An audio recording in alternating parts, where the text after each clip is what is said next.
I can only attribute anything great in my life to some great mentor or Yeah. someone giving me great advice. And I definitely have, when it comes to friendships, I definitely have like really great friends that are like-minded, and that are just going after Jesus wholeheartedly, but are real and are really chasing holiness and care about the little things in life. Not even all of my close friends, um, they're thinking about they're thinking about setting themselves apart is what they're Yeah. really thinking about. They're thinking about a set apart life, and setting yourself apart is sometimes setting yourself apart from sin, but also yourself apart from even little things that might get in the way of your relationship with God that the world That's might good. not call a sin. Yeah.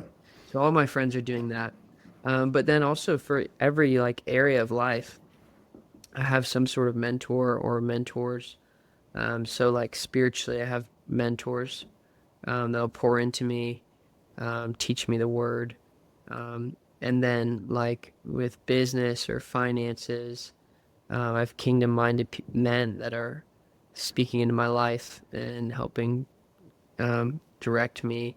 I also have deep level of accountability of my own life and walk with purity, and that are I have people that I'm not just confessing sin to, but I'm confessing the sinful thoughts because that's where it Yeah. starts. Yeah. So, and it's coming at the root.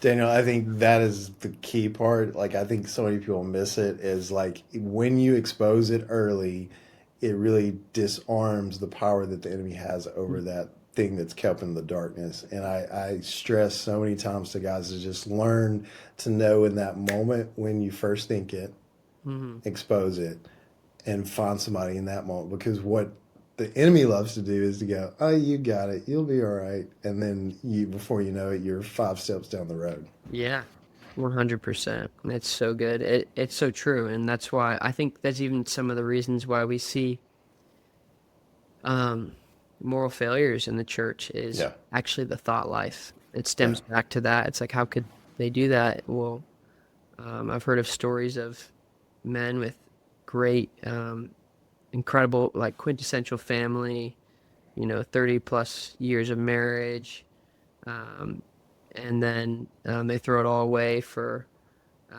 maybe a high school sweetheart that shows up at the door that they've been yeah, entertaining in their thoughts. And yeah. all of a sudden it's there at your door and just threw it away. So Mm. it can be devastating. So for the guy who heard you talk about the mentors in those different areas, Yeah. how do you go about identifying those, and what are some practical tools that guys can go of like, hey, I really know I need this, but I don't even know where to start. Like, I Right. don't know who those guys are in my life. I don't know how, like, that seems like it'd be awkward asking Mhm. somebody. Practical tools. So good, so good. So this is kind of like, um, I think everyone needs someone that they can confess anything and everything to. Yeah. Everyone needs that. Um, and then when it comes to learning in other areas of life, I think you need to have the courage to ask, hey, would you mentor me? Would you teach me in XYZ? Be specific. So sometimes in meetings, like you'll meet with someone and you didn't even get to like why you meant to meet with them. And you just talked about life and it was good. But honestly, they probably don't need another friend, Yeah. because you looked up to them for a reason. And if you're wanting a friend, then you can Hmm. ask for a friend, like be a friend. But if you're actually wanting to be mentored and be poured into, there's a difference in being clear about your expectations with Yeah. that. Another thing is a lot of the guys that we look up to the most have the least amount of time. So it's understanding that, like, so for me, I have specific guys in specific areas of my life, but I also have specific guys that I look up to that I would consider mentors that they would never even know. Yeah. But they'll give me like maybe maybe they'll give me like 1 to 3 meetings a year. And I'll come in with questions. I'll come in ready. And so um probably about twice a month I'm meeting with these type of people that are on a consistent basis, on like a monthly basis, but they're maybe new people or people in a specific area that I would call mentors that they may not Yeah. even know it Yeah. because but they'll give you a lunch. They'll give you a, you know, a one-off coffee and that's a great way to learn too.